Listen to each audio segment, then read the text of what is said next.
歡迎我哋嘅3星領導 Angel。大家晚上好。我係來自天37 Erin 團隊嘅 Angel， 我姓甄，係甄子丹嘅甄，宇宙最強嗰個。好，大家首先俾啲熱烈掌聲，我哋阿 Charlie 啦，呢個主持真係非常之風趣幽默嘅。咁咧我本身咧就係一個專業嘅銀行家啦，做咗10年嘅渣打銀行。咁亦都係一個資深嘅會計師，做咗7年嘅醫管局嘅會計經理，咁亦都做咗8年嘅保險嘅理財行業嚇。咁咧即係以前咧就係喺高樓大廈咧就係睇啲數字啦。咁今日咧我其實咧係帶我啲朋友咧係去世界各地睇日出嘅健康旅遊達人。咁咧我曾經帶過超過1000人咧去超過10個唔同嘅地方咧去做一啲嘅商務考察。咁我好想問下，在座啲朋友就係邊個係中意去旅行㗎？哇！你哋嚟啱地方啦！呢一個係一個非常之好嘅平台，令到你有好多機會咧去吃喝玩樂。咁咧，我以前咧打工咧，即係做啲理財嘅行業咧，都見到好多人咧，佢就係賺到好多錢，但係咧就賠咗健康。咁所謂咧，人在天堂，錢在銀行。咁亦都有好多人咧賺咗錢咧，就冇時間咧陪屋企人喎，特別咧係陪屋企人去旅行。我又想問下啦，在座有冇朋友係有同你屋企人去過旅行嘅咧？有。咦，都唔少喎。係啦，嗱，真係要好珍惜呢個機會。咁我都好開心啦，我係一個好特別嘅機緣之下咧，咁我介紹人咧就介紹咗我認識呢個平台嘅。喺呢個時刻，都希望大家俾啲掌聲，今日介紹你嚟聽呢個分享會嘅朋友先。因為佢今日俾一個好好嘅機會你，令到你認識一個好嘅產品。咁我介紹人咧，話説咧就喺2023年啦1月8號咧，咁嗰日唔知大家記唔記得咩日子先？我哋好似疫情有3年之後冇得搭飛機。通關，哇！答對啦，冇錯，嗰日就係通關，亦都係我哋呢間公司林口總部嘅開張。因為你認識呢個平台咧，你一定可以達成呢個目標嘅，馬上變靚、變帥、變有錢。我哋今日咧就會分享啲健康資訊啦。咁嗱，大家我相信你哋有聽過咧，今時今日我哋係咪可以瀟灑活到100歲？有冇聽過？有，係啦。因為今時今日咧個科技真係都停咗。咁嗱，我喺呢度亦都特別好感恩呢間公司，呢個 Mirror 公司啦。咁尤其是我哋個老闆林峰博士，佢係對呢間公司好用心用力啦。咁你諗下，每個星期3請大家食飯，剛才有位朋友都問我，哇！你個成本都好貴喎，係啊，你計條數啦，你當40蚊一個飯盒，咁你計埋係咪差唔多幾萬蚊㗎？4萬幾蚊喎，因為做咗咁多人嚇。咁嗱，呢位老闆咧，佢嘅説到做到嘅風格咧，其實對我都有好大影響。咁咧，我記得我喺11月嘅時候咧，咁我就參加咗一個商會一個2日嘅培訓。其實我上咗半日嘅課程咧，咁我舉手出嚟話，我要創一個30人嘅俱樂部，即係一個商會。咁咧就好感恩，其實我喺3個月，即係大概2月嘅時間咧，我就真係成功創咗呢個商會，都係因為跟我哋嘅老闆説到要做到。你哋想唔想跟呢個老闆去學嘢咧？其實認識呢個 Mirror 嘅平台咧，你無論喺你嘅健康啦、家庭啦、經濟，甚至乎思想、精神、社交咧，都會可以有好大嘅改進。未成功咧，你都可以即係會成長嘅嚇。咁好，咁大家可能都好心得睇下，其實有啲乜嘢令到大家咁好。我自己其實就好簡單，我就希望我屋企人啦、朋友啦都能夠健康長壽，同埋咧可以賺多啲錢咧，就可以去有啲被動收入啦，可以去旅行嚇。咁同埋咧，如果係有多餘嘅錢咧，都捐去咧可以做一啲善事嘅。你哋想唔想知？好，我哋而家開始。嗱，首先要講一啲資訊俾大家聽下先嗱。咁呢啲咧就個標題就係講咧，沒有犯法咧被宣判死亡嘅刑罰。咁大家可以留意喺人常國嗰邊咧，有啲統計數字你有所不知。原來咧就世界衛生組織有啲統計講咧，74% 嘅人咧係死於慢性疾病。咁74% 係咩概念咧？4個人咧4隻麻雀，即係有3個咧都係慢性病走喎。有啲咩慢性病啊？咁我睇下呢個10大殺手啦，心臟病啦、中風啦、下呼吸道感染啊。慢性阻塞性肺病、肺癌、糖尿病、老人痴呆啦、輻射肺結核、肝癌。咁咩原因咧？都係人口老化啦、錯誤嘅飲食觀啦、咁環境污染啦，同埋最重要一個叫醫療樽頸。咩叫醫療樽頸？大家有冇聽過糖尿病咧？冇得醫嘅，要鋸腳嘅。有啊，其實今時今日咧有科技咧，其實我哋未必係需要咁嘅。好啦，咁又問一問大家有冇聽過幹細胞？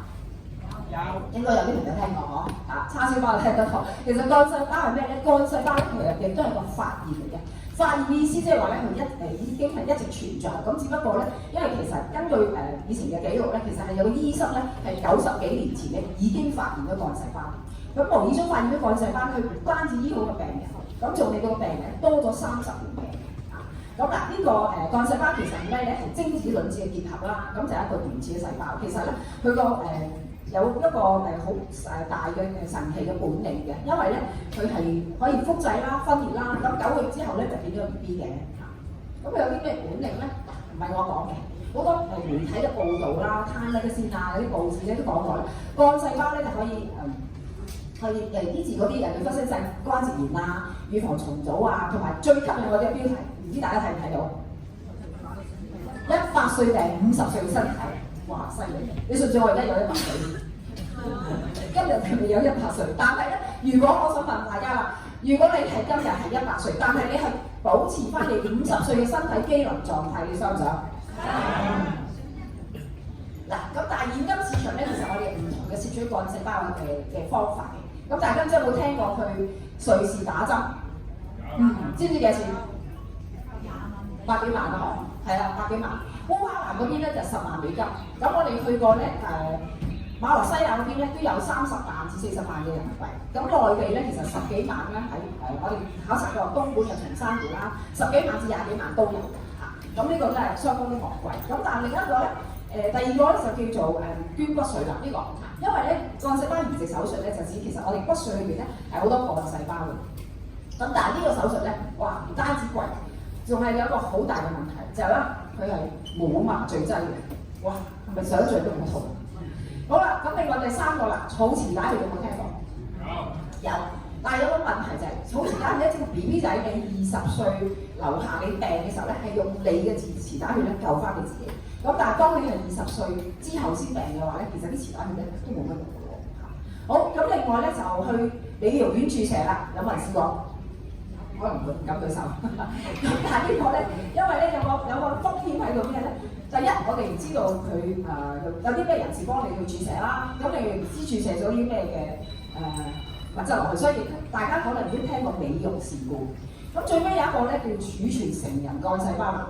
嗱，咁有啲數據大家可能都要聽下，因為個醫生發現幹細胞啦，其實 BB 仔一出世咧係100%幹細胞嘅，但係咧我哋到人一到40歲咧，其實你身體嘅活躍嘅幹細胞咧係跌到得40%。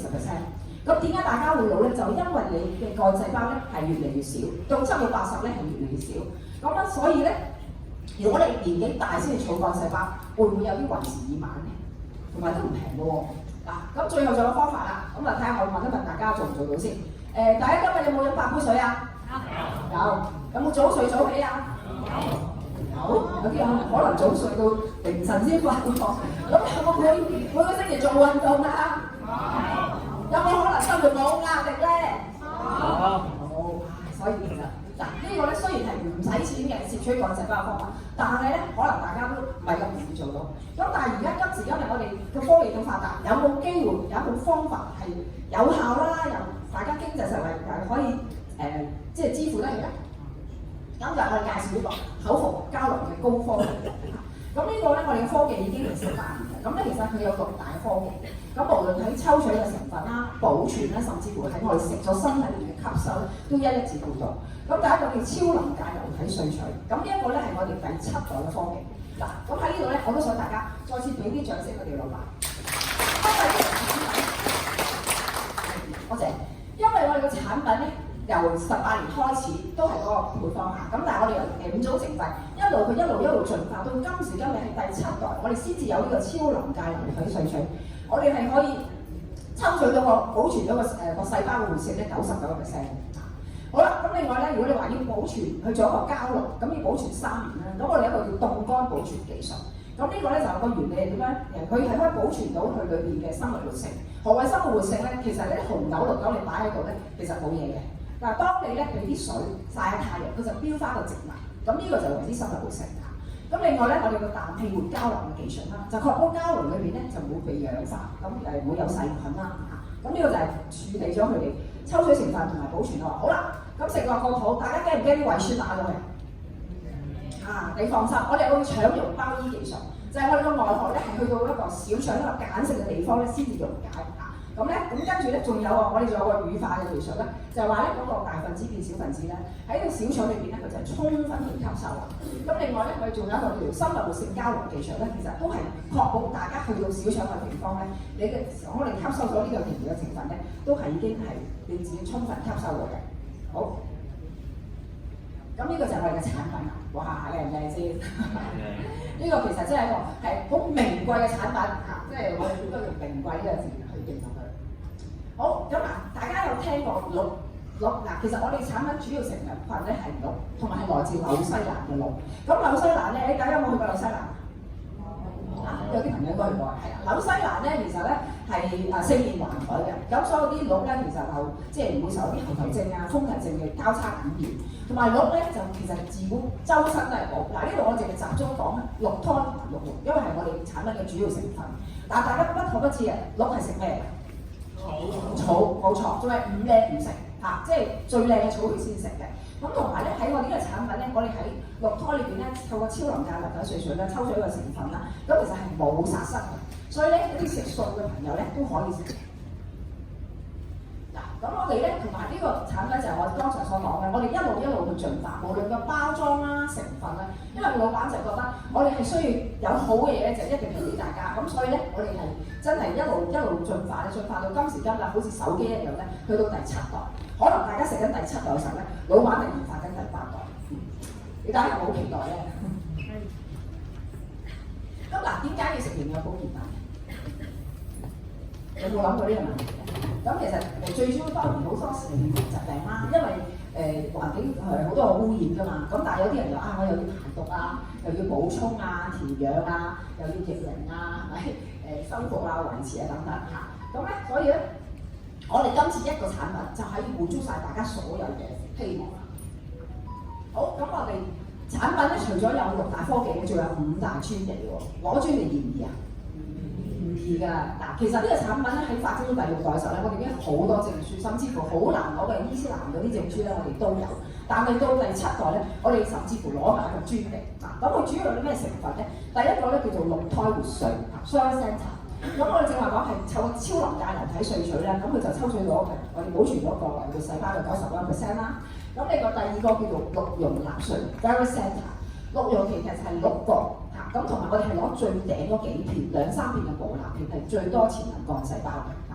咁第三個咧叫做 Angel Cell 普亞心臟，咁係來自紐西蘭火山嘅一個人參造根啦。咁佢係即係比一般嘅人參嗰啲一個功效非常之好咧，提高大家免疫力嘅嚇。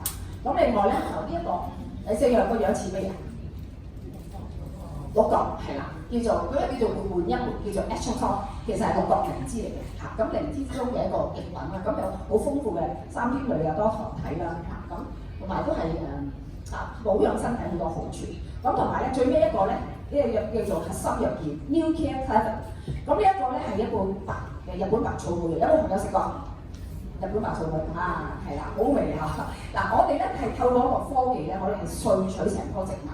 即係由根莖葉，佢有好豐富嘅成分嘅。我哋靠一個科技咧，係攞晒啲成分，所以我唔係單食佢嘅果實嗱。咁同埋咧，佢會激發我哋身體裏面嘅 NF-κB 啦。咁去即係產生嘅作用，其實簡單嚟講就係消炎。剛才講過啦，4隻麻醉嘅3隻咧都係慢性病，咁一定係身體有個炎症嘅問題。咁但係我哋呢個產品，呢個核心藥已經幫助你處理到你炎症啦。咁嗱，我哋成個產品裏邊咧，其實總共咧係有14種成分，咁我哋仲有9種成分喎，係啲咩咧？咁大家唔知有冇聽過？第一種咧叫做褐草糖膠，有冇聽過？有。咁咧佢咧係專係咧針對咧係啲癌嘅細胞嘅，咁因為有啲有癌症嘅朋友，我見佢都特登去買呢個產品去試嘅嚇。跟住好啦，跟住咧就蘋果多酚啦，咁佢有一個蘋果萃取物，其實一粒咧等於食咗100個蘋果。如果你話就咁食，我哋而家食唔到啦。咁但係如果我哋可以透過食一個產品，要食咗咁多蘋果，咁同埋令到你係咪醫生都唔使嚟睇你咧？好，咁另外第三組咧就叫做番茄紅素。番茄紅素咧對男性前列腺啦同埋女士嘅乳房子宮咧係非常之有助益。咁我有個拍檔咧，其實佢70幾歲一個即係風水師傅啦。咁佢發覺咧，佢食咗你產品幾日咧就好大功效。我話點解你覺得咁有效咧？哦，我其實去小便嘅時候咧，覺得自己好似後生仔嗰種狀態咁勁喎。嗱，男士未試過，你就可以試啦。咁咧，另外咧就我哋仲有一個叫海洋膠原蛋白肽啦，咁仲有就軟結草油啦，深海膠質，我哋好多成分咧，其實係對付我哋關節啦、皮膚啦，咁同埋抗氧化啦，牛油果牛油果油啊，琉璃具油啊，有啲其實大家可能都好熟悉嘅一啲嘅成分嚟嘅嚇。咁我就想問啦，如果我有14種咁靚嘅成分，你嗰個產品賣幾多錢？可以值幾多錢嘅話？嗱，我當你如果每一種成分我計你500蚊，14種即係7000蚊一樽，係咪？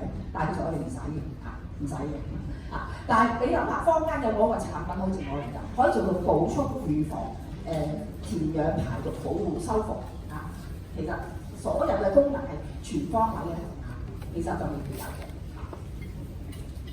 好，咁呢度咧就可以睇翻啦。喺2019年咧，人類有一個死亡嘅統計，其實最多人係心血管疾病，其次就係癌症，咁自然死亡唔係咁多。咁我哋嘅產品嘅成分啦嚇，咁最主要就係針對翻啲心血管疾病啦、癌症啊等等。咁所以點解我哋嘅產品可以喺咁多年有咁多嘅好好嘅見證嚇？咁咧嗱，你可以睇翻呢度啦。我都話佢咧咁靚嘅一個嗱，所以其實我哋嘅產品係好矜貴。呢個成分 OK 㗎，老闆話呢一個咧叫做匠心復運靈魂之作。咁喺呢度咧，其實我剛才阿 Charlie 都有講啦。咁我其實本身咧接觸個產品嘅時候咧，我都係眼健康嘅問題嘅啫。咁因為可能有時即係腳痹啊，咁你睇醫生都唔會話你咩事嘅，一係就話你退化，因為年紀大就驚要壞啦，就講埋呢啲説話嘅啫。咁咧，咁所以咧，其實我就發覺自己食咗之後真係越嚟越年輕，咁咧就個樣靚咗啦。咁其實選美真係唔易分嘅。如果你有個產品即係食咗越嚟越年輕，越嚟越健康，選美變冠軍，你想唔想試下先？我覺得好感恩咧，係前半生咧，其實我就幫助我啲客戶咧喺數字裏邊咧計算佢哋嘅財富。咁後半生咧，我就係帶朋友咧去體驗世界裏邊嘅健康。我來自天沙七嘅 Angel。一個曾經帶過超過1000人去世界各地去賺取地道收入嘅健康旅遊達人，我今日嘅分享到呢度，多謝大家。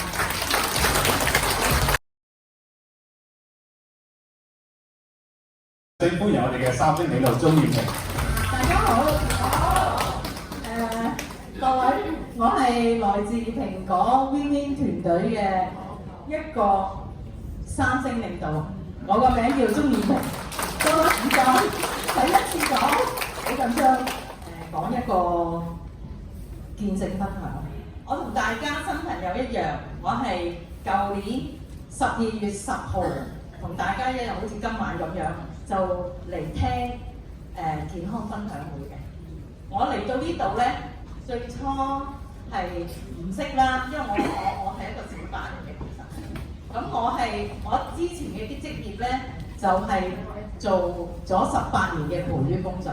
我最初入嚟咧，了解公司咧，就係想知道究竟呢個產品係幾好，同埋係真係幫到我媽媽。因為我媽媽咧就係4年幾前咧，大家都知啦，我唔知大家有冇中過新冠啦嚇。咁我媽媽就係中咗新冠，咁變相咧佢因為佢82歲中啊嘛。咁變相佢咪會有腦霧咯？大家聽到係咪？咁醫生證實咗佢係腦退化，記憶衰退啦。佢以前咧，佢未食產品嘅時候咧，佢一樣嘢咧，佢問你10幾廿次嘅。屋企人咧就俾佢煩死㗎，因為佢唔記得問，佢唔記得幾時食飯啦，幾時廁所啦，幾時沖涼啦，嚇。你約佢咧，佢就要問你，重複問好多次嘅。咁但係所以我屋企兄弟姊妹多嘛，大家都明白啦。咁雖然我買俾佢食，我為咗我媽媽嘅健康，但係我要同佢哋交代㗎嘛。我有乜嘢佢食咗係乜嘢啊？咁家姐雖然你買俾佢食啫，咁如果有咩問題嘅，你要向佢哋交代。咁變相我係咪要了解啊？咁我究竟我俾啲咩我媽食啊？咁好啦，我最初諗住俾我媽食啦。咁後來我諗下咯喎，如果我阿媽食咗有咩事啊，唔關我事啊，咁話係咪變相我自己都要食啊？係咪？咁所以咧，我就聽咗2個星期嘅會咧，我就即係買產品食啦。咁啊好啦，咁啊跟住咧，我就做咗18年陪月啦。咁啊跟住我當然係有即係7、6、8箱啦，係咪？咁我以前係點樣嘅咧？咁我就係手臂啦，因為我爸爸咧係3次腦中風啊。咁可能我有佢遺傳嘅喎。咁我成日咧手臂啦、臂醒啦。咁我之前咧喺8年幾前咧，我係面癱嘅。即係點為之面癱咧？即係感冒菌入咗3叉神經線，變相我咪冇晒感覺咯。咁咪面癱咯。咁當其時我喺法國醫院睇嘅時候，我醫生就話啦：你咧就只有2個方法嘅啫，一係中西合璧就去做針灸啦。咁所以咧我就針咗3個幾月，就塌晒落嚟。咁我見我啲朋友嘅時候咧，佢哋即係一個大男性啊，即係好錫我嘅哥哥。佢見到我第一時間佢點啊？佢係會喊咯，因為我係一個靚女嚟㗎嘛，大家同唔同意？所以咧，佢就我點解會咁啊？咁我唔緊要嘅，呢啲係我嘅命咯，係咪？因為我做咗7勞8傷啊嘛，係咪？咁啊身體辛苦啊嘛，咁啊變咗會係有呢咁嘅情況咯。免疫力低啊嘛，咁大家有少少醫學常識都知道㗎。咁好啦，咁啊跟住咧，我就3個幾4個月咧針灸啦、食藥啦，因為食西藥咧係只可以係食個半月嘅啫。但係針灸咧，你就係中西啊嘛，係咪？咁你就係要針灸先針翻好塊面。咁但係隨住年紀又老化啦，我係咪？其實8得人嘅啫，我已經奔6㗎啦。咁好啦，咁咧跟住咧8年幾咯喎，咁啊勞累啦。咁其實咧，我未食產品之前咧，我塊面咧係歪嘅，仲係。咁咧隻眼咧係大細眼嘅。但我好相信而家咧，咁大家睇到我咧，如果我唔講呢啲症狀，你哋係唔知嘅。因為點解啊？因為我食咗產品，我真係1個月之內，我塊面正翻。呢個唔係我講。係我嘅身邊嘅朋友見到我出嚟飲茶，佢話：Ivy你塊面正翻喎，你隻眼大咗喎。咁所以咧，其實我係一個食咗產品嘅受益者咯。咁以前咧，我係會有夜尿嘅，咁咧晚晚咧都起身啊去廁所嘅，但係而家冇㗎，一覺瞓天光。咁我嘅手臂咧都係已經係冇㗎啦，即係已經唔會準備嘅，因為我食咗3個幾月啊嘛。咁跟住咧，我係膝頭哥痛啦。我以前咧就好驚上樓梯，即係等於我媽一樣咯。咁佢都係上樓梯咧，我哋永遠唔揾上樓梯嘅，永遠都係揾電梯嘅。因為點解啊？因為痛啊嘛。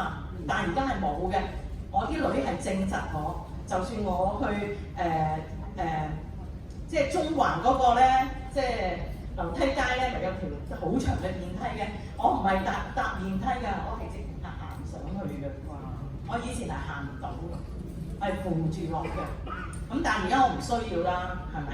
咁夜尿又冇咗啦，咁手腳所有嘅嘢都好翻啦，我塊面又正翻啦，又靚翻啦，係咪？咁跟住我媽媽咧就最明顯㗎啦，因為佢咧腦退化嘛，同埋好懵㗎佢以前。咁佢咧就係食咗產品之後嘅2個星期咧，佢居然拍到蚊喎，喺佢面前飛過去拍到。呢個唔係我講㗎，係我個妹夫同佢住嘅，咁佢影相俾我哋睇嘅。咁之後，咁我媽媽嘅腳咧，以前就係一定係要推輪椅啦，即係電動輪椅，我哋買咗俾佢嘅。跟住就係拐杖啦，而家佢唔要㗎啦，因為佢都貪靚㗎嘛，係咪？我媽媽已經86歲啦，咁佢而家咧就係嚟緊咧7月佢就87歲啦。咁佢咧仲因為我哋今年老闆有一個表揚大會，咁我想同我媽媽分享，佢居然由3點幾搭旅遊巴入去博覽館，跟住睇完我上台攞獎，跟住仲要會後會，仲要同埋 Candy 姐去食宵夜，跟住翻到屋企都差唔多1點啦，因為我係搭的士車嘅翻去，同佢一齊翻去。咁你話佢幾長時間？佢跟住我哋行，佢冇用過拐杖，犀唔犀利啊？咁咧就我媽媽而家咧就精靈咗啦，係人都見到佢精靈咗。咁所以咧呢個就係我食咗產品之後嘅個案，係真人真事嚟嘅。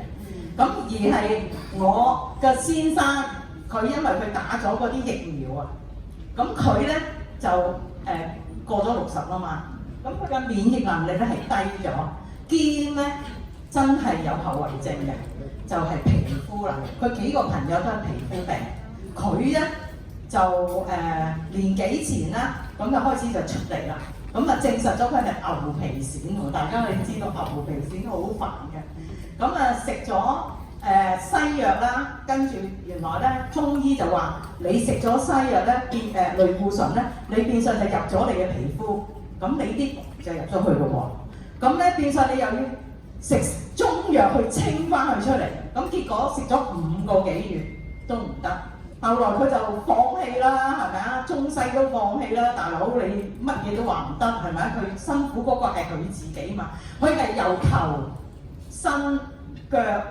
囉柚全部都爛嘅，好似人哋發瘋咁啊！真係鼓勵佢啦，係咪？我食咗好啦嘛，咁我跟住就同佢講啦，跟住佢仲喺度鬧我，哇！你啲咁嘅女人係嘛？買啲梗係貴㗎啦，一樽得60粒係咪啊？幾快食完啦？我最初諗住叫佢食6粒啊嘛，氹埋佢先係咪？咁啊結果咧，佢就話啦：我唔食咁多㗎，你唔好叫我食啊！咁樣嘅，佢一開始就唔信減品，跟住就係咁鬧，但係我都係氹佢食，結果佢而家係食緊9粒，因為點解咧？佢又唔信，兼夾佢慢慢，因為冇嘢幫到佢啦嘛，咁我哋咪試食咯。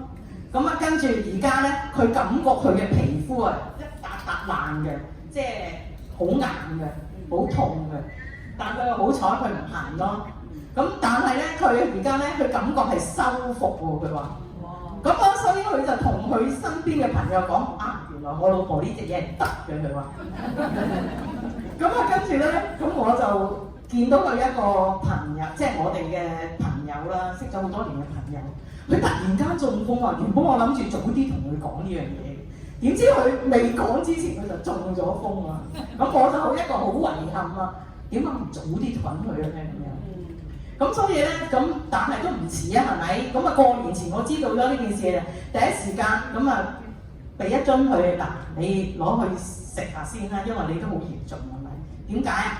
佢仲係腦中風啊，爆腦啊！咁啊跟住咧就歪咗啦個口，係咪？跟住咧講唔到嘢啦，甩牙啦，跟住咧最重要係行唔到啊！佢話佢喺醫院嘅裏邊。最後生嗰個中風係幾歲啊？請問大家，你哋知唔知啊？原來係12歲啊！咁我所以話俾大家聽係咪啊？健康重唔重要啊？咁後來咧，佢真係攞咗翻去試，咁咧佢就感覺原來佢食咗2粒開始啦。咁我叫佢早午晚啦咁樣。咁佢2粒開始，咁咧佢就話食咗咧係感覺佢嗰啲即係血管啊係喐嘅，佢話。咁而家跟住咧就隔咗1個月啦，因為佢食咗啊嘛。咁咧就食晒1樽咗之後，我再約佢啊嘛。咁佢出嚟咧，佢係個口係正翻嘅喎。咁咧佢又即係佢本來講嘢唔清楚㗎嘛，係咪？咁但係佢又清楚喎，又講到喎。咁啊跟住咧，雖然佢係用拐杖出嚟，咁但係佢係都行到咯。佢話俾我聽。咁所以佢就自己俾錢我買咗1套。咁樣啦。而家佢哋食緊9粒嘅。咁所以話咧，其實我哋呢個產品咧係你唔擺落口，你永遠唔知道嗰個結果嘅。每個人嘅感受唔同，因為咧我媽媽佢雖然係最初我本來係叫工人俾6粒佢嘅，點知工人就俾咗4粒啫，因為佢話驚近親阿婆。咁變相咧冇辦法啦，原來我俾咗1個月諗住3樽俾我媽媽，佢只係食咗2樽。我話點解佢食極都咁慢嘅？原來就係咁啦。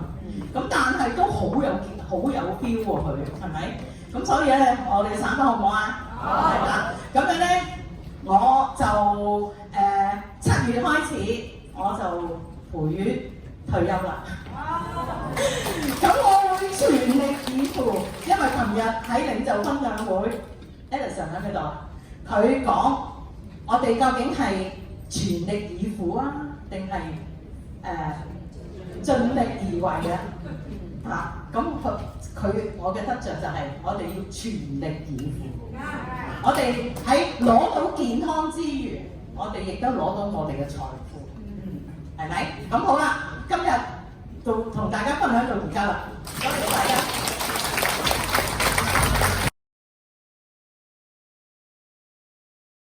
分享，所以你熱烈嘅掌聲，歡迎我哋嘅3星領導張志克。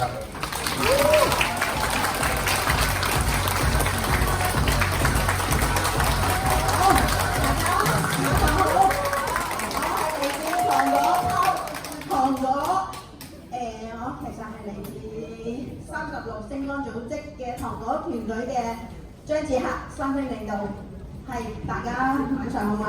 哇！原本其實係唔緊張嘅，見到 Ivy 好緊張，我而家都好緊張。咁咧其實係因為係頭先好感恩Charlie 可以俾個機會我啦。咁因為我係以前係做會計嘅，所以我唔中意講嘢嘅。係嚟呢一度係非常之感恩，有團隊同埋係我嘅上級領導係 Candy， 名譽非萬五嘅。咁所以好感恩團隊一路愛護我啦，幫助我啦，令我一個完全唔中意去接觸人嘅人，可以喺度接觸到人。咁所以慢慢係改變咯。因為我覺得我係頭先Charlie講嘅，我係真係安於現狀，即係我可以做一間公司，佢唔炒我唔走嘅人。咁所以到而家係嚟呢度改變。咁點解？因為我要改變係因為屋企父母遺傳嘅糖尿病。咁所以呢個係令到好遺憾，而未遇到產品之前係阿爸因為少少嘅傷口而引發到係一個細小嘅傷口，可以令到佢2隻腳都要截肢。咁所以係令到我更加驚，我阿媽都係咁。由阿媽開始，隻腳又腫又黑，就更加彷徨。總之有咩產品，人哋講乜嘢我就俾佢食。我唔理我細佬翻嚟反對，我唔會好似阿 Lin 要同屋企人交代，我唔係嘅。我係因為我屋企最大係我，所以我係唔會同人交代嘅。總要幫到我屋企人，我就去負責到底。我係要令到佢健康。直至到我係試咗好多都幫唔到阿媽，直至我嘅介紹人嚟叫我了解呢個，最後俾自己初頭係真係好反氣，因為都試咗咁多隻啦，都唔知得唔得，但係後尾都係俾多次機會買翻去俾阿媽試。當買翻去俾阿媽試5日，我阿媽隻腳嘅腫咧就消退咗。我就出嚟了解呢個產品，咁所以一了解，我覺得係真係可以幫到人。咁幫到阿媽由10幾度，空肚都10幾度嘅糖尿病，而家咧有時低到3點幾度，所以由10幾粒嘅糖尿藥，而家係3粒，所以非常之感恩咯。因為我唔敢斷佢啊嘛，係直接係要醫生慢慢斷佢咯。咁所以我覺得係嚟緊呢一個檢查咧，應該可能阿媽嘅糖尿病藥唔使再食，因為佢而家保持係3點幾度，我覺得低得滯咯。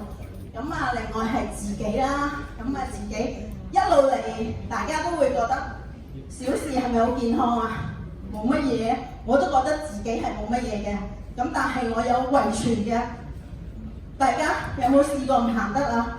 應該呢度在座各位都好多係關節炎啊乜嘢，但係我係非常之感恩屋企嘅 DNA 太好啦，因為我屋企嘅 DNA 太好啊，令到我14歲癱瘓咗屋企2個星期，唔喐得，連去廁所都唔行得喎，連廁所都要阿媽孭我去廁所喎嘅情況下，而令到自己真係冇話老人家，我自己都覺得自己係老人家，我唔會搭 lift 嘅，我唔會搭電梯，我唔會行樓梯，我只可以搭 lift 嘅，因為一搭 lift 或者運動咧，我隻腳係會唔行得，咁所以慢慢就開始體型咁肥胖啦。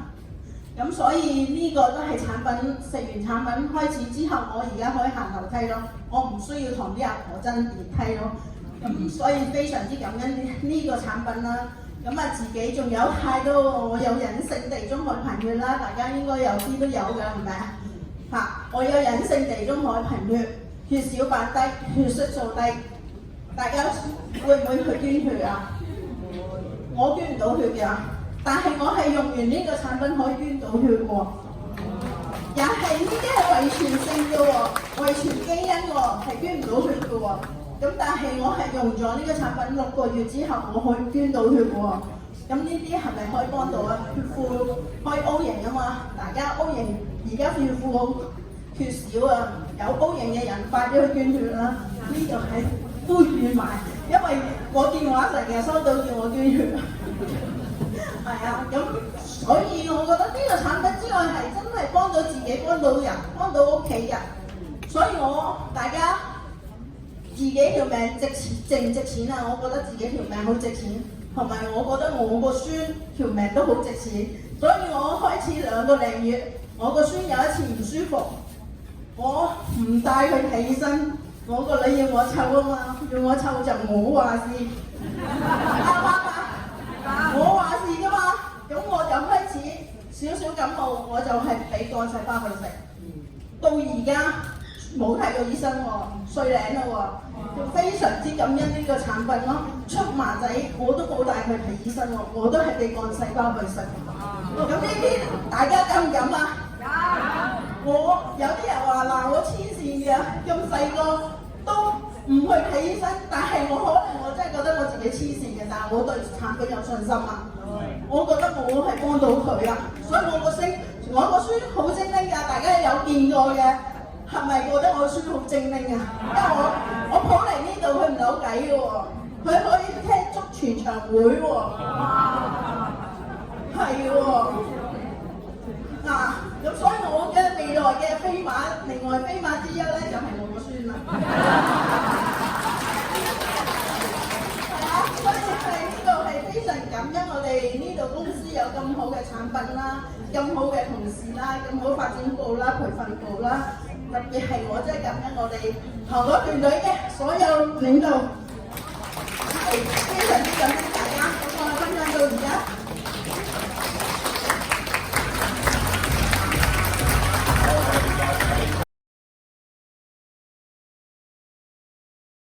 所以請我哋熱烈嘅掌聲歡迎我哋嘅3青領導林超雅出嚟分享。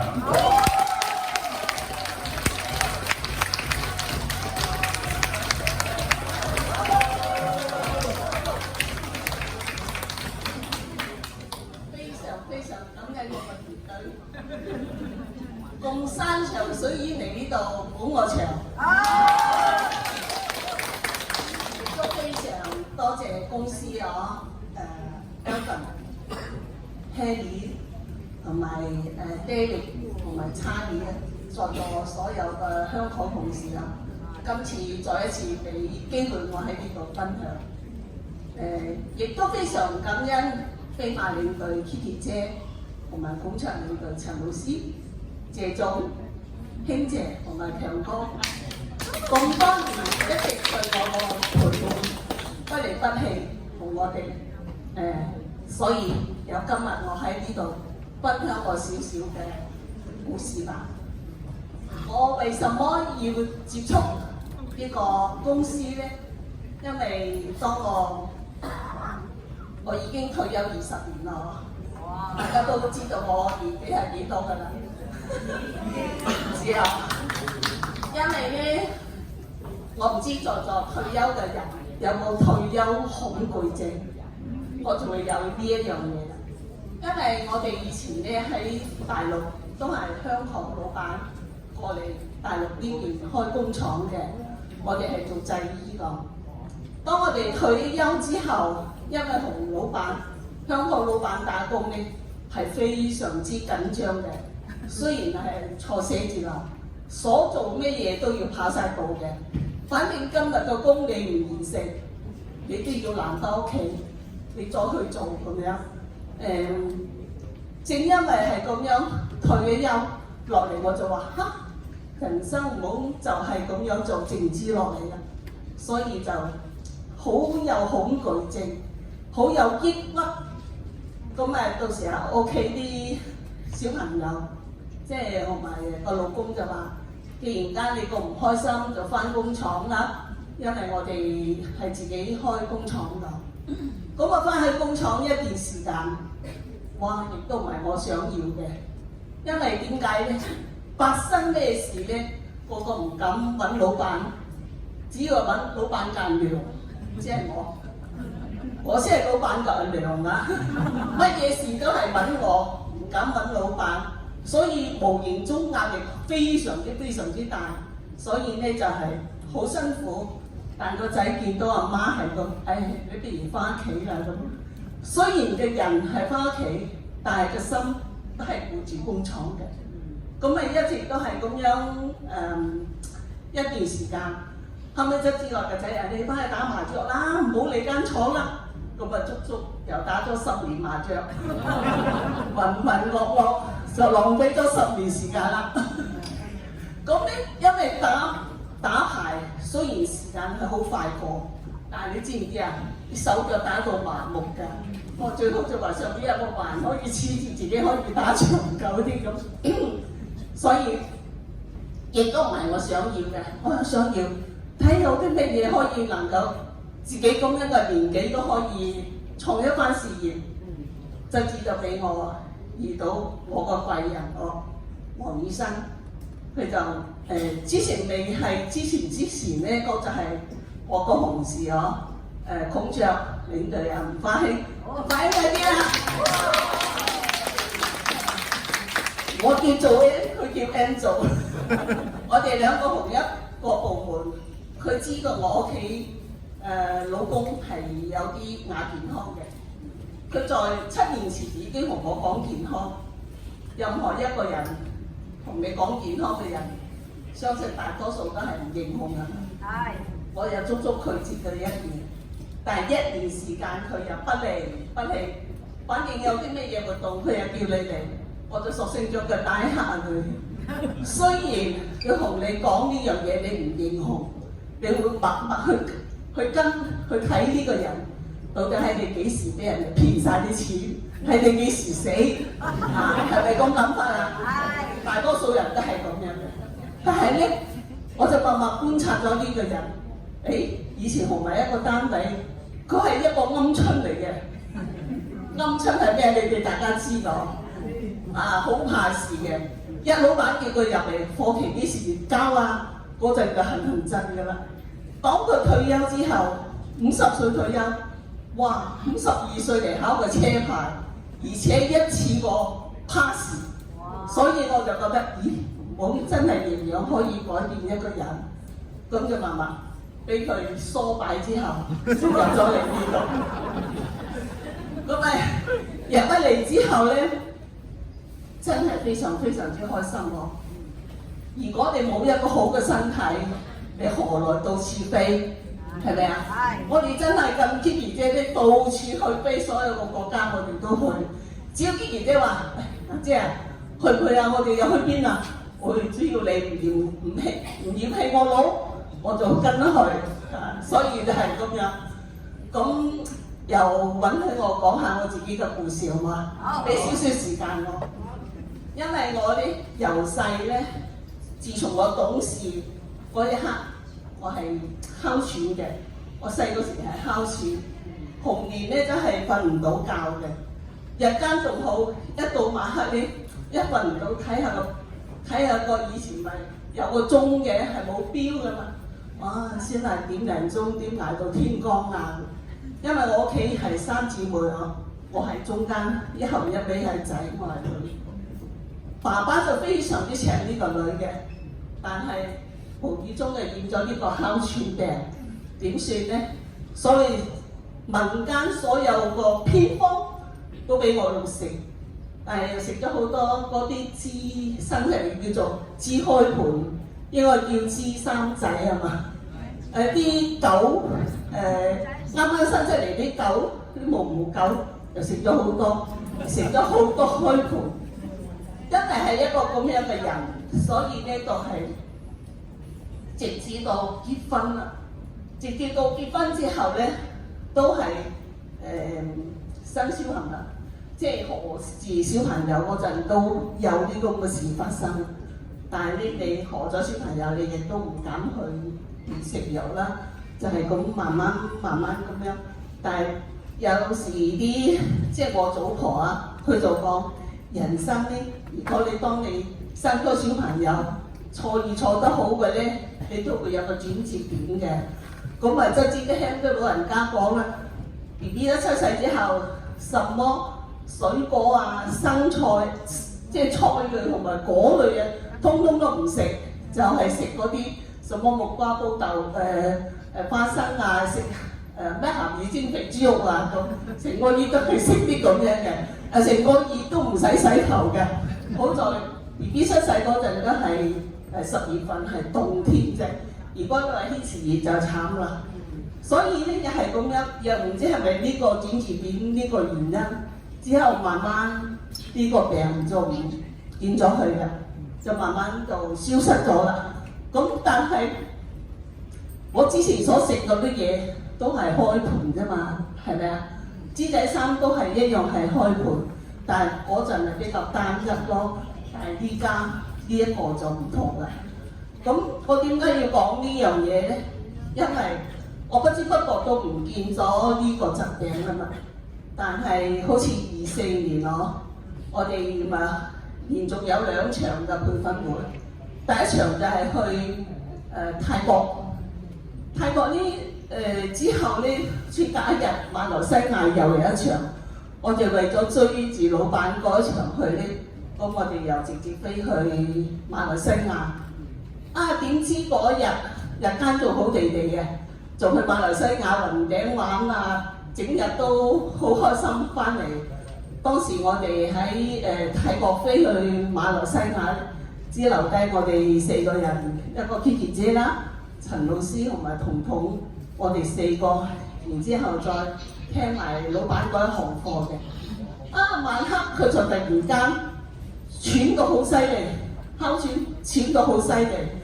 哇！當時你知咧，人啊在外國，又係三更半夜，唔知去邊度去揾呢樣嘢。因為我哋哮喘嘅人咧，就有一樣神聖嘅武器嘅。當你喘得過後咧，佢有支噴霧，你一噴，去擴張啲血管咧，你就冇事嘅。但係晚黑我哋冇辦法去揾到呢樣嘢，唯有冇辦法就係又怕影響。因為第日就係一場會議啦嘛，為咗冇影響人嘅情況下咧，我自己匿喺個廁所，等佢哋瞓覺，我哋匿喺廁所，不斷咁去食呢粒嘢呵。唔知真係嗰日唔知食咗幾多啦，反正又食又含，又食又含，咁慢慢緩解，到第二日，因為第二日就整場個會議，咁又驚。所以 Kiki 姐就好擔心，就問個司機睇下邊度有藥房，所以第一時間就去攞咗呢支嘢，買咗嗰支嘢已經係自己平息咗啦，但係你又驚後邊唔知幾時有發生，所以就買咗呢支嘢，到亦都冇用過，到今時今日啦，我又唔知咩回事，係將呢樣嘢發出嚟啊，定係點樣？所以咧。呢一粒嘢真係非常之幫到，將你幾十年個呢個咁樣嘅舊患都將你畫出嚟，你話所以幾犀利啊？仲有一樣嘢，仲有個過年後過年後買咗400幾蚊，一張刀400幾蚊，斬隻雞，雞就斬唔到，斬到自己嘅手，一刀劈落去，哇！真係啲血飆晒出嚟。但係呢一粒嘢真係非常之有止痛、有止血，唔信嘅大家可以試下，講笑㗎嚇，真嘅，真係好止，有止痛有止血呢樣嘢，好深啊！飆晒出嚟真係都冇去過醫院呵，我去過醫院就係咁查啫喎。所以咧，你話好嘅嘢係咪值得去分享啊？係。好似我哋咁樣年紀都咁大啦，係咪啊？退咗休，瞓喺教共產黨度俾錢你，做乜唔好好保養自己？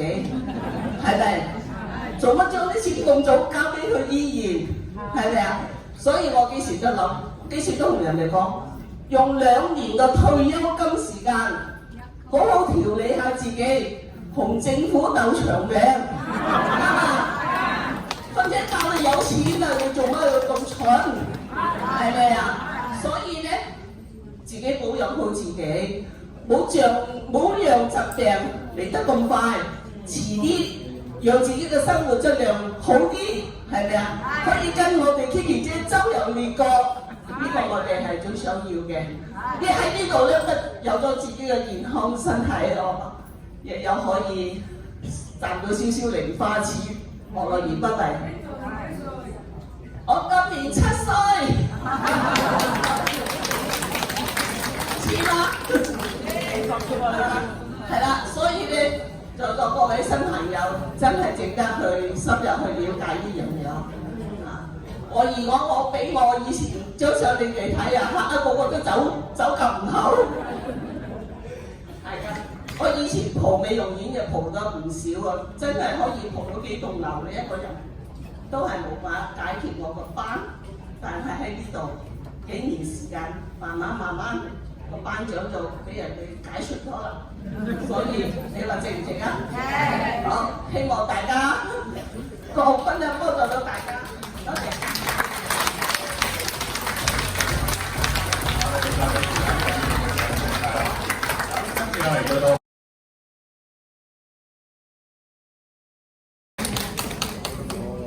接住嘅話題啦嚇，啱先你講到好暖心啊，其實公司原本咧我就覺得，哇我估唔到公司咁認可我啦，所以我好感激公司啊。首先喺度再一次多謝 Charlie 啊，多謝Kelly， 多謝Alden Charlie， 還有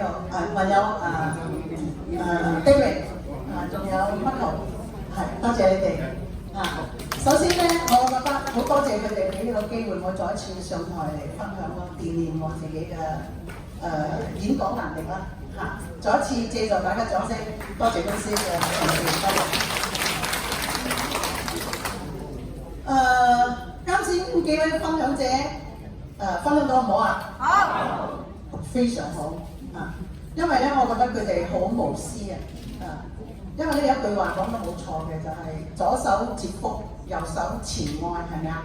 啊，其實大家自己嘅私隱係唔想話俾人哋聽嘅，但係喺呢度嘅話，佢哋好無私咁樣奉獻自己嘅隱私，目的係想幫助嗰啲仲未聽過或者係想喺呢度攞信心嘅，想喺呢度攞到一個健康嘅人，俾到佢一啲信心嘅，所以喺呢度咧再一次借助大家掌聲，多謝佢哋俾我，多謝。喺呢度咧，我想問下大家有邊個係第一次嚟呢度了解呢個 Perder 嘅？好似有幾多喎？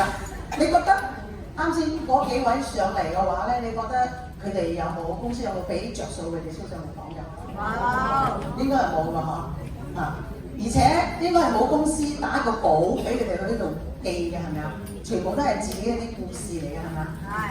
係。其實咧，我哋人咧有一個特色嘅，就係好中意八卦嘅，係咪啊？我自己都好中意八卦，因為呢個係人性嚟㗎嘛，係咪啊？所以大家都好中意聽一啲古仔嘅，聽人哋嘅古仔咧，聽唔同嘅人嘅古仔啦。所以我覺得今一次嚟嘅話咧，大家就聽多啲古仔，從中咧我哋可以悟到好多嘅嘢。好比如啱啱我哋嘅主持差別咁樣就講佢失戀然之後咧又點樣啊？慣低咗隻手咧唔知痛，之後先知道痛係咪啊？其實啱先佢講到冇錯，健康一樣嘅。其實我哋都唔知嘅，不知不覺。其實我哋50歲之前咧，真係用命去搏揾錢嘅，係咪啊？因為錢好緊要，冇錢嘅話真係好多問題都解決唔到。但係有錢嘅話，可以解決99.9%嘅嘢，係咪啊？所以錢其實對於每一個人嚟講係非常之重要嘅。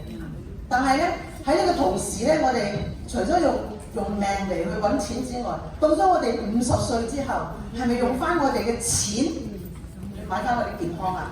係，得唔啱啊？啱。到咗我哋呢啲年紀就知道啦，因為今年我哋我已經奔7啦。60幾就奔7啦，應該係算係啦，係咪啊？咁我覺得呢種咁嘅，即係我覺得真係嘅喺呢個階段咧，我就覺得好似數日子咁樣嘅。你會覺得哇，時間好似唔夠用咁樣啊，係咪啊？唔知大家有冇啲感覺？我覺得一眼掃落去好多應該都係中年人比較居多啦，係咪啊？唔知大家有冇有思考過咧？中年之後好快我哋就退休啦，係咪啊？唔知你會諗過退休之後你會點樣去過咧？有冇諗過呢樣嘢啊？有冇思考過啊？最近我哋探討呢個話題就係講我哋好快面臨退休或者係已經退咗休㗎啦。係咪我哋就好似上一代前輩咁樣周而復始、惡性循環咁樣落去咧？我哋大家思考下，我哋其實係有眼睛嘅，但係好多人咧係冇戴住眼睛去睇嘢嘅。點解佢睇唔到嘅？係睇唔到嘅，好多人睇唔到嘅。點解咁講啊？其實我哋身邊咧，包括我哋自己屋企咧，睇到我哋上一代爸爸媽媽係點樣過嚟嘅，到依家咧，其實再翻轉頭，再翻諗下自己你到你爸爸媽媽嗰一代，咁你又會點樣咧？有冇諗過呢樣嘢啊？好似靜晒咁樣嘅，好似喺度諗緊嘢㗎，係咪啊？係嘅，啱嘅，應該要諗嘅。因為點解？就算依家我哋唔係退休年紀中年人，我哋面臨嘅好快就已經退休啦。但係退休之後點咧？係咪話你退休之後，如果我冇長糧嘅，咁係咪要啲仔女攞咧？1年可能會俾你，2年可能會俾你，3年都會俾你，5年都會俾你，因為孝順啊嘛。10年會唔會俾你咧？未必，因為喺呢個階段入邊咧，佢都好難嘅，大佬，啱唔啱啊？佢都好難㗎，佢都要養屋企嘅，佢都有個小家㗎。如果佢揾得到，佢可以俾下你。但係當你叫佢攞錢嘅時候，唔好講遠啦嚇，你自己冇做嘢，如果你伸手叫老公攞，係咪要睇佢面色㗎？係一樣㗎咋，係咪啊？或者你個仔好孝順，新抱咧；或者你個女孝順，女婿咧，係咪啊？比下佢就覺得哇，乜你媽咪咁嘅，咩你老豆係咁嘅，係咪啊？所以一切都話要咩？靠自己，係咪啊？仲有一個唔緊要啊，我哋有福利啊嘛。香港我哋睇病唔使錢噶嘛，政府睇啊嘛。但係你有冇發覺？急診咧，或者有啲咩事係咪要等啊？哇！等到你嗰個病可能都已經好翻都未輪到你啊，有排期啊，好唔好？或者可能真係見到上帝都未排到你啊，係咪啊？呢啲係咪真係要靠自己啊？真係要靠自己嘅，所以咧，我哋一定要思考呢一樣嘢，就係我哋退休之後，你嘅生活要點過？係咪真係大孫咧？係咪真係買餸煮飯咧？你照顧屋企人咧？你有冇諗過你自己咧？好多人冇諗過嘅，因為好似我哋講啲女性咁樣嗬，真係好偉大嘅母親嘅。所有嘅時間都係諗起老公啦，諗家庭啦，諗仔女啦，從來都未諗過自己嘅。咁我覺得退咗之後一定要思考下自己應該點樣，應該要錫自己多啲啊！因為如果你唔錫自己多啲嘅話咧，邊個嚟錫你啊？係咪啊？係。所以喺呢度咧，一定要身體健康，一定要令到自己好起嚟。所以咧，一定要多謝大家，多謝自己嚟到呢一度，多謝推薦你嗰個人，多謝帶你今日嚟呢度參加呢個活動嘅，嚟呢個公司嚟了解呢個健康一個咁嘅資訊，一定要俾個掌聲，多謝帶你。多謝推薦你嗰個人咧，佢真係第一時間諗到嘅就係咁好嘅嘢，一定要先介紹俾你，所以一定要多謝呢啲人，千祈唔好話乜你咁衰㗎，帶過嚟呢度。係咪啊？哇！原來想要我銀包㗎，係咪啊？所以咧，我哋一定要多謝嗰個人。當你再落低落嚟思考，多落嚟聽多幾次嘅時候，你就發現真係要多謝佢哋。喺呢個公司入邊咧，我哋得到好多嘅嘢。好啦，我哋啱先睇下啱先上嚟嗰啲係咪好高文化嘅人啊？唔係啊，有家庭主婦係咪？文化唔係好高，但係有啲又好高嘅喎。所以嚟到呢度嘅話咧，唔會論你係有冇文化，唔會論你係家庭主婦，唔會論你邊一個行業，只要你喺呢度，你想得到健康，你想未來改變你嘅家庭嘅經濟嘅環境，嚟呢度就啱㗎啦。因為佢唔需要投資好多，我哋將自己一個消費者變成一個咩啊？消費商，係咪啊？當你係想開始嘅時候，可能會某啲人認為自己由呢度做咩啊？攞健康嘅啫。但係慢慢你先發覺，原來自己係投資緊自己嘅，同時咧喺呢度創業，咁樣好唔好啊？好，唔需要你帶1000幾百萬嚟投資，一套產品你就可以投資做生意啦，做創業啦。有咩生意可以做得到喎？係咪先？所以嚟呢度嘅話，非常之感謝林文峰先生創造呢個 Live 嘅平台，借助大家掌聲，多謝我哋老闆。更加要多謝自己，珍惜呢個機會嚟到呢一度，借助大家掌聲，多謝自己。咁喺呢度點樣創業咧？好多人會問呢個問題。當我出去邊講嘅時候，我出去講嘅時候，人哋話貴喎，點樣得啊？點樣得啊？好多人會遇到啲問題，包括我自己。開始我唔識答嘅，但係呢我識啦。我問佢咩叫貴，咩叫做唔貴啊？呢條命值唔值錢啊？值。都簡單、粗暴、有效，係咪啊？係。所以咧，我覺得呢一樣嘢咧，見仁見智啦。價值咧，你話葱都好平啦，但係都有人講價，係咪啊？所以咧，我覺得嚟呢度嘅話咧，真係要好珍惜呢個機會。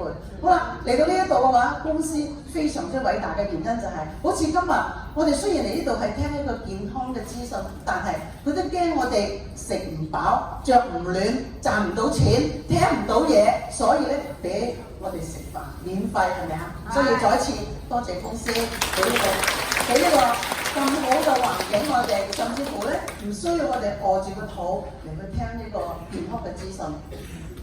咁另外一個點去做呢個生意咧？點樣可以創業咧？我想問下大家，有冇兩個朋友啊？有。有冇啊？有。都有啊？有啲人話冇喎。咁我覺得要思考一下，點解你冇兩個朋友啊？係咪啊？係咪？唔係我哋嘅問題，唔係公司嘅問題，唔係產品嘅問題，唔係介紹你嗰個人，係你嘅問題。呢個你要自己去諗掂佢。有啲人話我冇錢喎，咁貴。咁呢啲又唔係我哋嘅問題，唔係公司嘅問題，唔係你介紹呢個問題，係你嘅問題。點解你唔買一樽你都冇錢咧？要問下自己，要好好翻去攝高枕頭嚟問下自己，點解你冇辦法投資咧？係咪啊？所以呢個唔係我要幫你解決嘅，只不過將啲咁好嘅嘢帶俾你，呢啲要睇你自己，要解決你嘅問題，唔係我嘅問題，係咪啊？咁啊，兩個朋友之後會做啲咩嘢啊？分享俾兩個朋友之後，要佢嚟參加我哋每個星期嘅禮拜2、禮拜3嘅分享會咯，係咪啊？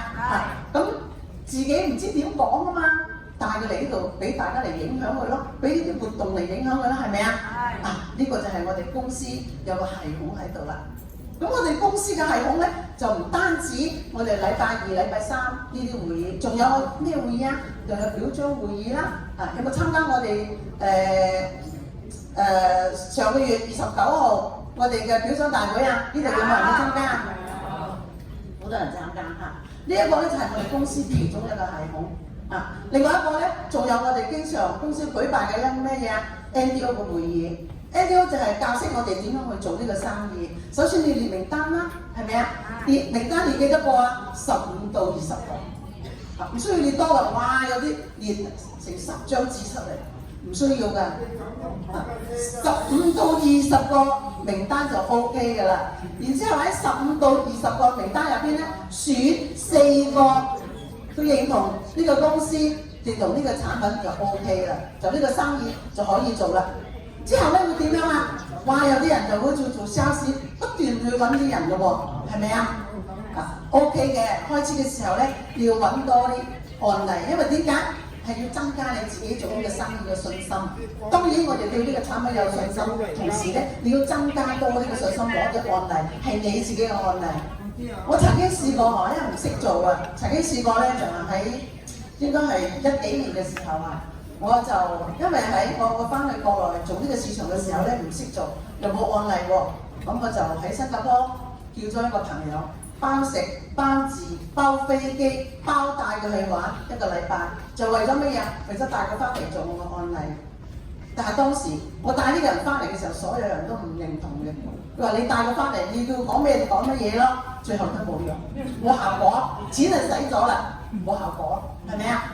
最後咧，我就喺本地嗰度揾翻啲案例，一個、2個到10個，到而家創造咗我自己嘅團隊啊！呢啲真係我哋咧，其實我覺得Liway 呢個行業啊，係俾到我哋好大嘅改變啊！改變咩咧嚇？改變一定要有耐性。因為對方要唔要接受呢個產品，對方要唔要嚟創業，一定要完全係視乎佢對呢個產品嘅了解，對呢個公司嘅了解係好重要嘅。所以我哋只能夠係用時間嚟令到佢不斷參加嘅會議嚟影響佢，讓佢自己有悟到啊！所以我哋一定要俾啲耐性。如果唔係嘅話咧，有啲耐性唔得嘅話咧，一見一次唔得嘅話咧，就發火；唔得嘅話就發火，咁你真係永遠都冇㗎啦，係咪啊？永遠都揾唔到你嘅建立你嘅組織啦。所以喺呢度咧，我覺得呢位公司令到我自己咧，令到我哋真係改變咗我哋自己嘅性格，同埋我哋對整個人嘅人生觀都有改變。因為啱先咧唔知邊位分享者都有講到我哋公司真係令到我哋由6個方面去改變嘅。第一個咧就係我哋嘅健康啦，係咪啊？第二個通過呢個健康我哋創業，令到我哋有經濟嘅改變啦。第三個咧就係我哋結交同頻嘅人。社交唔同咗啦，全部都係啲咩嘢啊？正能量嘅人，冇負面嘅人，係咪啊？第4個咧，還有改變咗我哋嘅咩啊？我哋嘅思想，我哋做一個正派嘅正能量嘅人，係嘛？正確嘅思維，積極嘅思維，但我係一個咩啊？精神我哋咧有一個一定要有一個正派，同埋一個咧就係幫助人。有一種信仰咁樣去對呢間公司嘅一個唔同嘅一個咁樣嘅目標，所以喺呢度嘅話咧，我覺得我可以幫助到唔同嘅人，唔同嘅文化嘅人啦，唔同階層嘅人啦，喺呢度都攞到結果嘅。咁啊喺呢度嘅話咧，我覺得呢間公司真係有一個唔同嘅一個系統俾我哋。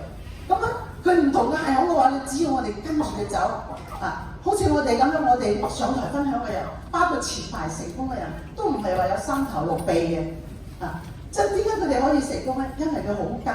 我記得咧就係從我一開始由23年嘅1月份香港開閘之後，我嚟香港嘅話，每一次嚟呢度都見到個 Kitty 姐嘅，所以我覺得佢好跟住公司嘅，所以怪唔得佢團隊做得咁大啦俾佢掌聲嘅。累過1次見到缺席嘅喺呢度所以我覺得即係話跟公司呢個就係咧，就係跟住系統走啦。人哋老闆講過，你唔識冇謂跟你只要識跟，你都可以上岸嘅。所以咧，俾嗰啲跟住公司走嘅領導人，我哋俾佢哋呢個掌聲。做呢個生意其實就好簡單㗎咋，你就跟住公司有咩會議，你跟住嚟得啦。咁有啲人就話咯喎，咁我冇人我唔嚟啦，冇人你更加要嚟，因為點解？你自己都未搞掂，係咪啊？所以咧喺我哋做呢個生意咧有一個秘訣嘅，個秘訣就話先搞掂自己。點樣搞掂自己咧？點樣理解？首先搞掂自己咧就係你嘅健康有冇搞掂咗先？第一，第二個。你個家庭嘅溝通有冇搞掂咗先？陣間你參加會議，屋企又話唔俾你嚟啊！一陣間個仔女又冇飯食啊！陣間咧家婆又要生孫啊咁，係咪啊？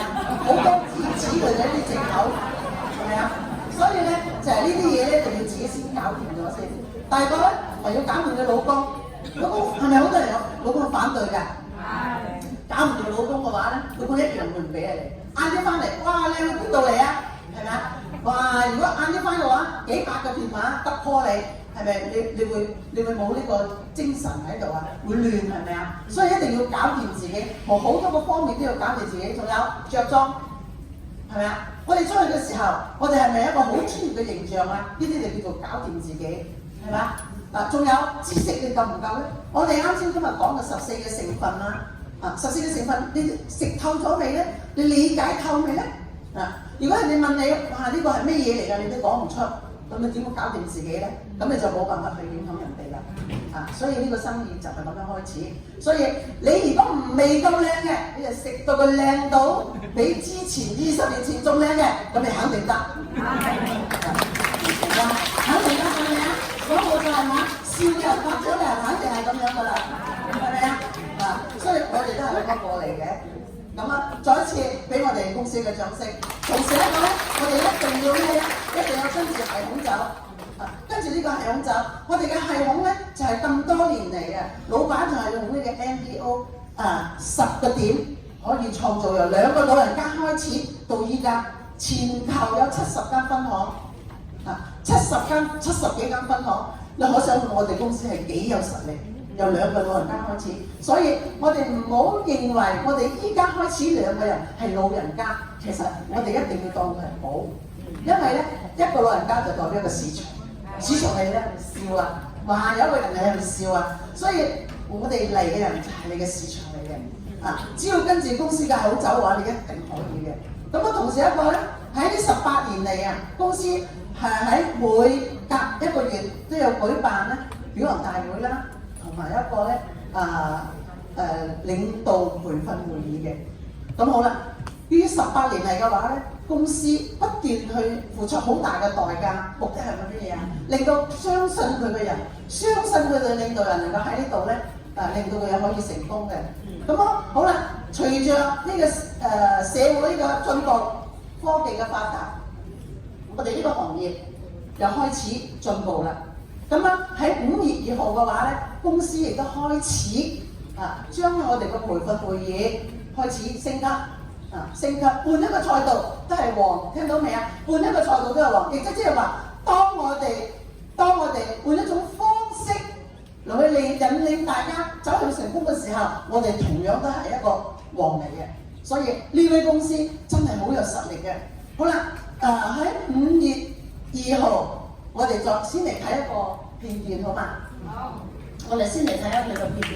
如果喺5月2號，我哋嚟睇睇我哋啲領導人，大家有冇參加報名啊？一定要去參加，因為一個新嘅一個形式嚟去培訓嘅。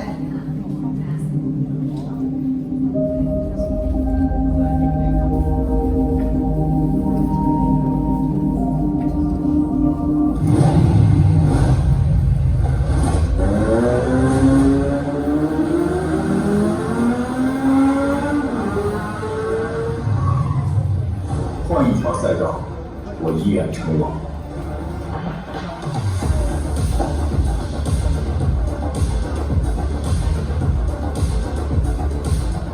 换个赛道还是王。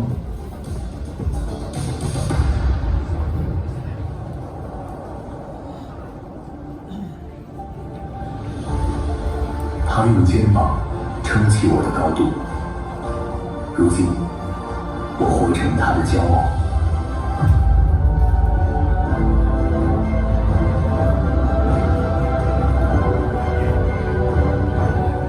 父业子承并肩行。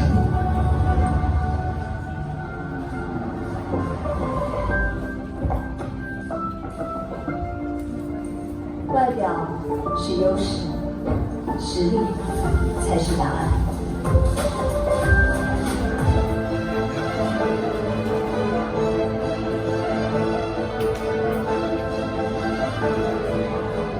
谁说美女只会美？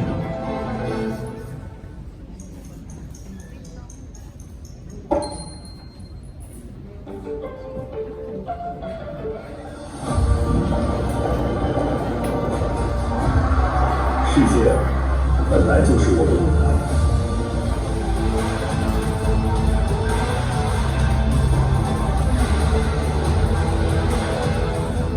国际赛道任我行。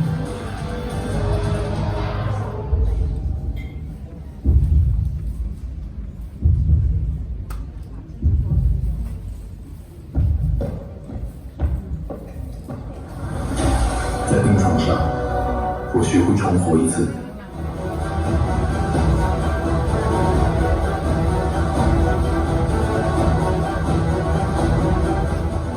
大难不死，再出发。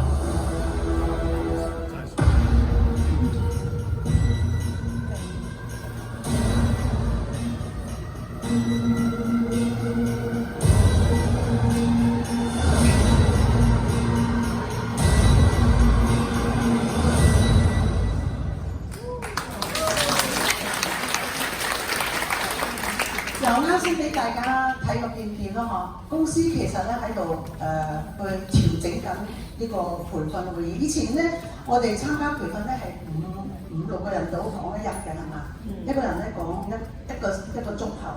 咁有啲人聽下就瞌眼瞓啦。大道理啊，個個都識嘅喎，係咪啊？但係咧，我前邊已經講啦，好多人係中意聽古仔嘅。